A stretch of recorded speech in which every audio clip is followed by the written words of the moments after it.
Hello বন্ধুরা,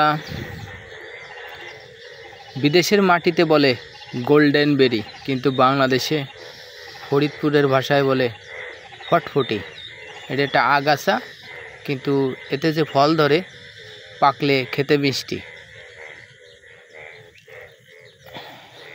কিন্তু এগুলো তো হয়ে থাকে বুইতে, এমনি হয়ে থাকে, কিন্তু এগুলো কেউ নেয়ও না। এই যে একটা ফল ছিঁড়ে আপনাকে দেখায় কত হয়ে রয়েছে।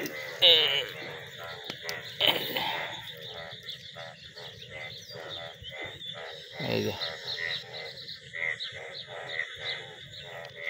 খেতে মিষ্টি, এই যে বুই বড়ে হয়ে রয়েছে।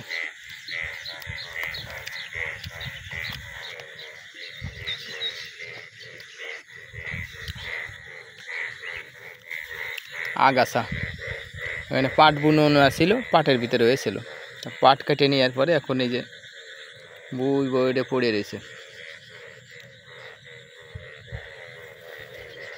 প্রত্যেকটা গাছে ফল আছে, প্রত্যেকটা গাছে ফল আছে, প্রত্যেকটা গাছে ফল আছে।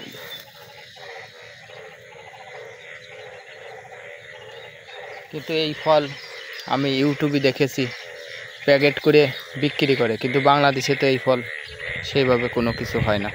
যাই হোক, সবাই ভালো থাকবেন, সুস্থ থাকবেন সে আশা করি। আমার এই ভিডিও যদি ফেসবুক পেজ থেকে দেখে থাকেন তাহলে একটা ফলো দিয়ে যাবেন, আর যদি ইউটিউব থেকে দেখে থাকেন একটা সাবস্ক্রাইব করে যাবেন। ভালো থাকবেন, সুস্থ থাকবেন সে আশা করি। আল্লাহ হাফেজ, আসসালামু আলাইকুম।